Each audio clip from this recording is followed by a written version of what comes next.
प्रजातंत्र में योगदान। तो हेलो फ्रेंड्स, कैसे हो आप सब लोग। उम्मीद करती हूँ सभी लोग अच्छे होंगे। तो फ्रेंड्स, गौतम बुद्ध की शिक्षाओं के केंद्र में जातिगत भेदभाव खत्म करके सामाजिक समानता की स्थापना करना था। बुद्ध ने बार बार कहा कि जन्म से न कोई ब्राह्मण होता है और न कोई शूद्र। इंसान का मूल्य उसकी जाति से नहीं, उसके कामों से आंका जाता है। उन्होंने कहा कि कर्म से ही इंसान ब्राह्मण बनता है और कर्म से ही चांडाल। ब्राह्मण जन्म से श्रेष्ठ होता है। इस वैदिक मान्यता को बुद्ध ने पूरी तरह नकार दिया। बुद्ध का समानता का सिद्धांत लोगों के दिलों को छू जाना था, क्योंकि उससे उनका स्वाभिमान और आत्मसम्मान बढ़ता था तथा भौतिक जीवन जीने की प्रेरणा मिलती थी, जो कि हर इंसान की मूलभूत जरूरत है। दबे पिछले लोगों और आम जनता को बुद्ध की शिक्षाओं में एक आदर्श जीवन और समाज नजर आता था, जो उनकी आर्थिक और राजनीतिक परेशानियों तथा सामाजिक शोषण से मुक्ति दिलाने में सहायक थी। पहली बार लोगों को अपने जीवन का असली मकसद समझ में आ रहा था। उनको लग रहा था कि निर्वाण का आनंद जीते जी प्राप्त किया जा सकता है।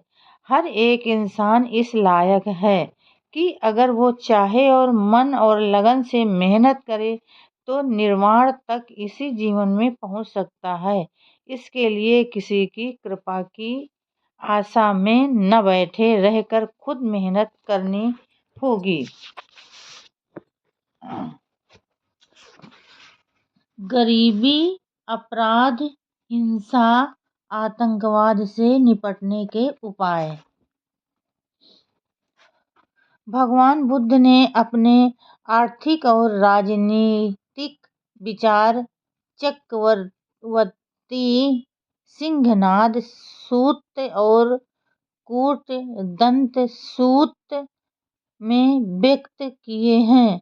उन्होंने कहा, चोरी, हिंसा, नफरत, निर्दयता जैसे अपराधों और अनैतिक कार्यों का कारण गरीबी है। इन अपराधों को सजा देकर नहीं रोका जा सकता है। अलीवी गांव में भोजन करने के बाद गौतम बुद्ध का उपदेश शुरू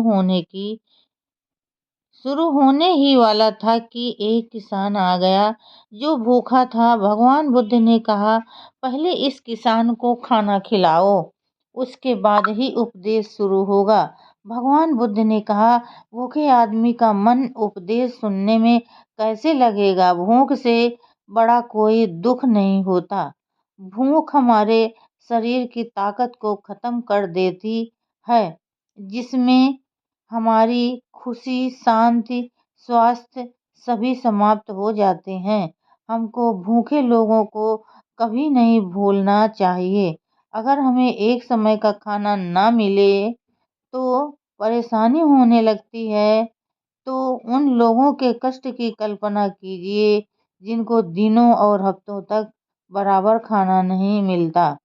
हमें ऐसा इंतजाम करना चाहिए जिससे इस दुनिया में एक भी व्यक्ति को भूखा रहना ना पड़े। तो फ्रेंड्स, आज के लिए बस इतना ही। कल फिर मिलेंगे अगली नई वीडियो के साथ। तब तक के लिए फ्रेंड्स, जय भीम, नमो बुद्धाय।